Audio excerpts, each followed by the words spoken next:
In this quick video, I'm going to show you how you can create your Google Ads account within few steps.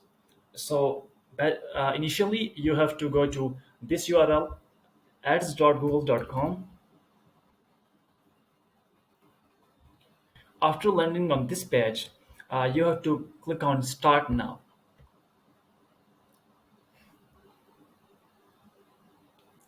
You will land on this page. If you don't have any Google Ads account, if you are new to Google Ads, you will see nothing here. The list will be empty. So you have to select email of your choice.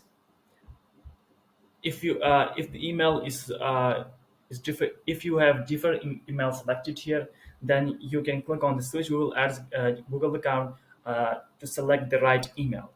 After you select the right email, you have to click on new Google Ads account.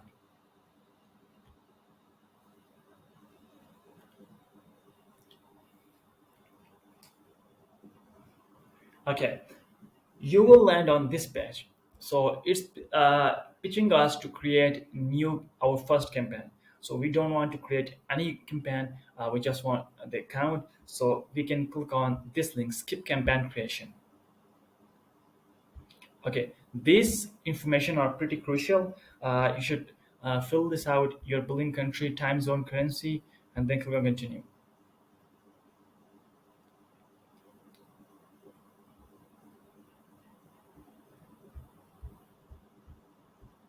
Okay, you have to, if you are in a registered organization, uh, then you should also fill out all these information, your card detail, billing address, organization, and everything, and then click on submit.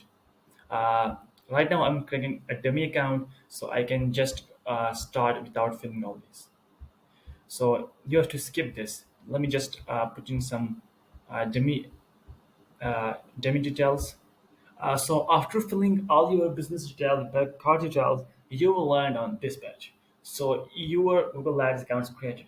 Now, if you want to add a new user to your Google Ads account, you can go to Access and Security.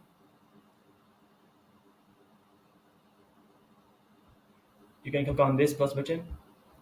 You can paste the person email here, and then you can select the access level. By the way, if you are hiring an account manager or someone who you want to uh, create campaigns and manage them, you should select the standard one. So you can select the standard and click on the send invitation. So this is how the person can access your Google Ads account. So this is all how you can create your Google Ads account and add a manager to your Google Ads account. So that's all. Thank you. Bye bye.